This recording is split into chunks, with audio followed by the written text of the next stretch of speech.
Hi everybody. I just wanted to make a video today about marks and what I found to be true about the idea that you have a mark, and how damaging it is, in my opinion, to believe that you have a mark, and why I think that therapists, and psychologists can reinforce this idea that you have a mark on you. Why it does more harm than good. Now, the goal of narcissists, of sociopaths, is to get the victim to believe that there is something about them that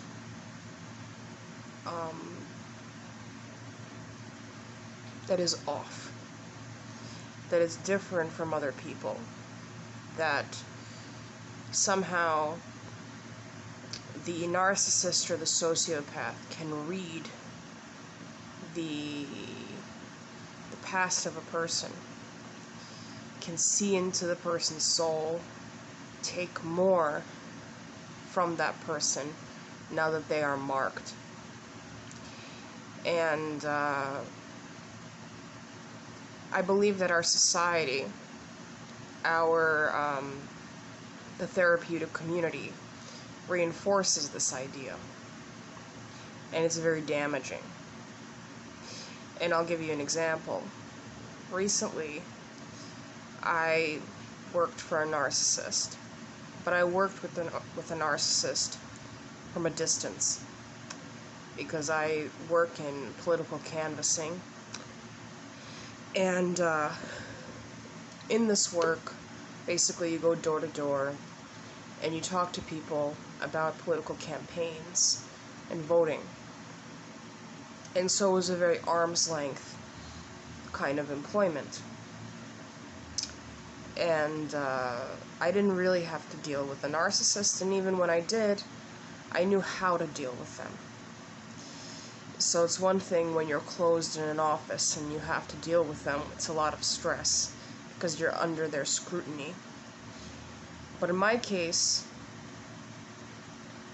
I was able to handle the situation well, even though I'm not a huge fan of narcissists, as you guys know.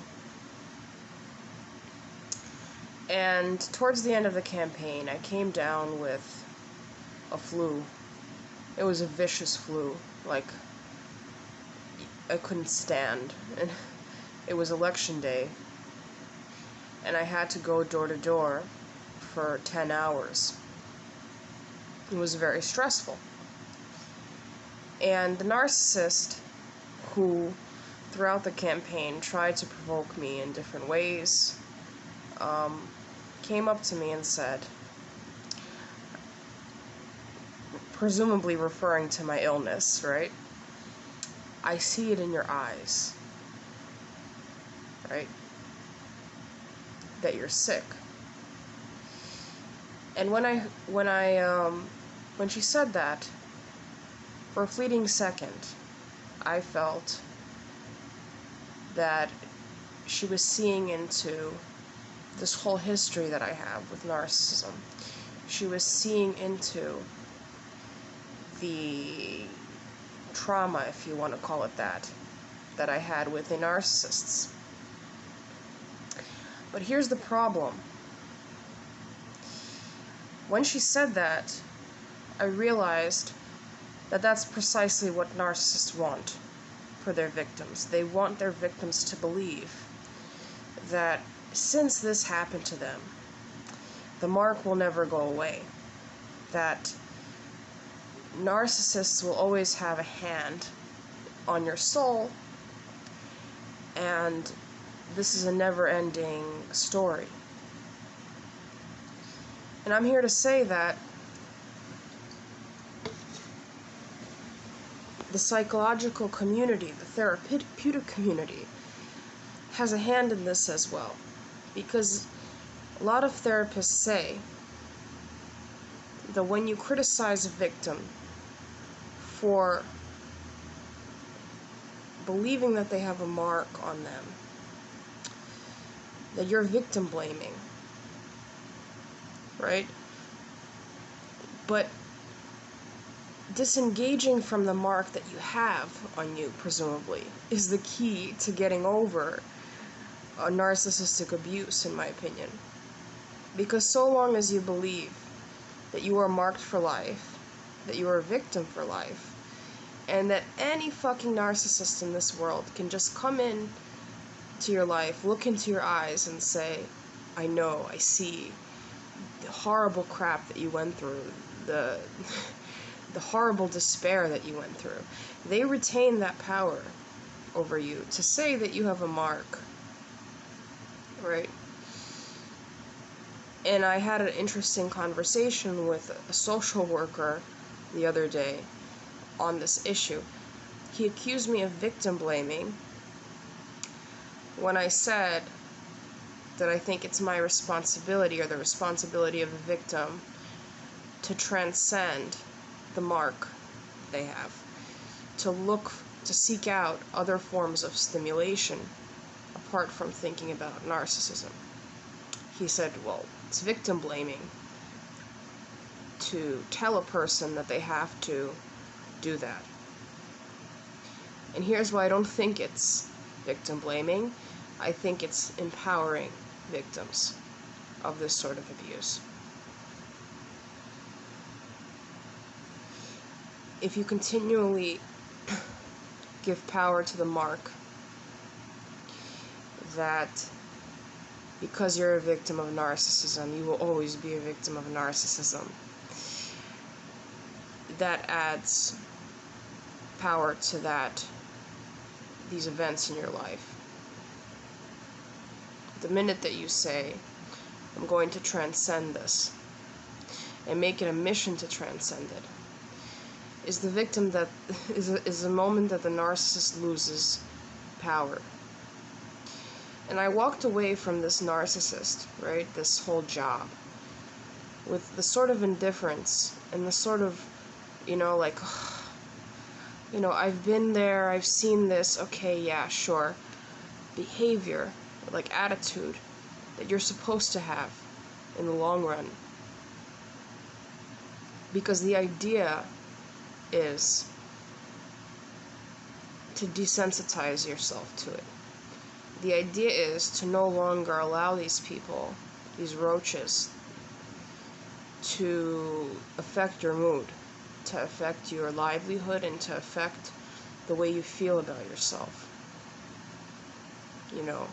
And if that's victim blaming, then I guess I'm a victim blamer, because I want people that have been through this to see their true value as people, not as, somebody that's been electrocuted, a rat that's been electrocuted and will remain electrocuted forever. That's my personal belief. And it's not talked about within the narcissism community. I feel now that there's more value in me as a person, that I can think about other things, that I can dream about other things, that I don't need to be haunted by narcissism. Because it throws me into despair, in fact, when I overthink this shit.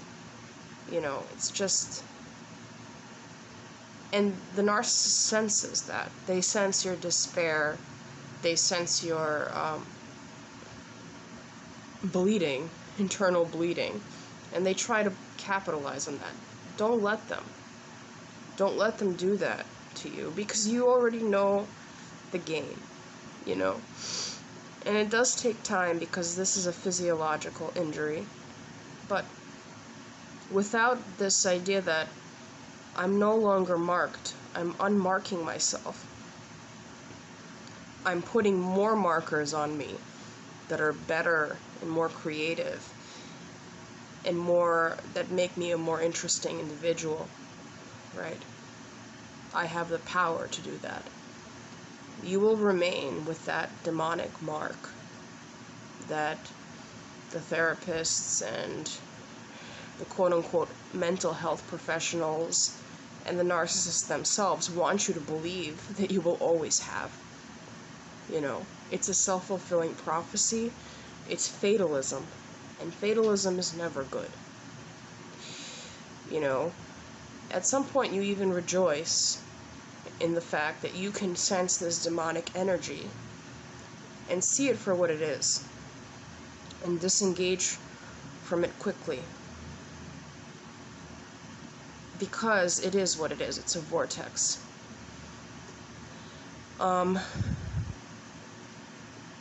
I'm very proud that I can mark myself with other things, that I can focus on other things now.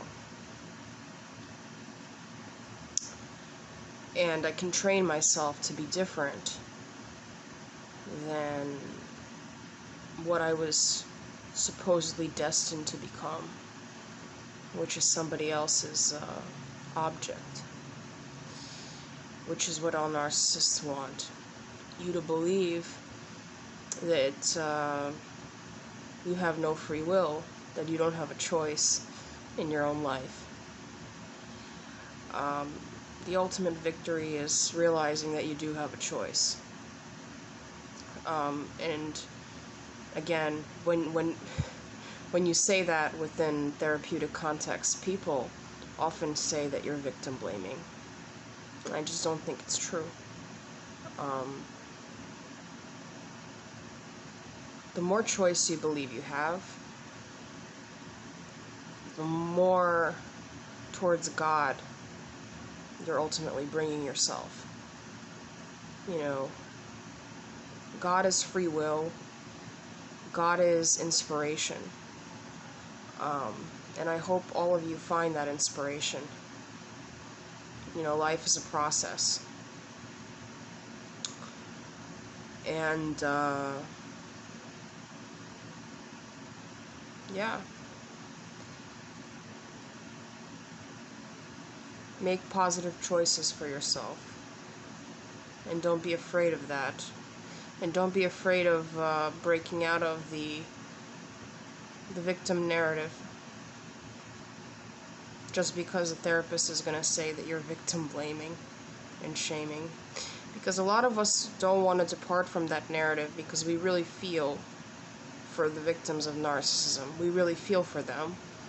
But what I found is that you can do both. You can have kindness and compassion for people that have been victimized by this, while also understanding that you are on the other end of the equation. You are on the other end of the story. And you're free now.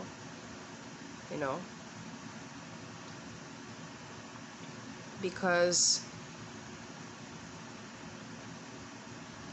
the trauma label, any sort of label that a therapist gives you, traumatized, whatever, is a cage, is another cage. That's what I've come to realize.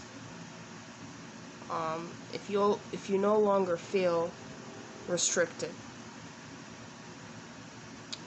then you should celebrate that victory.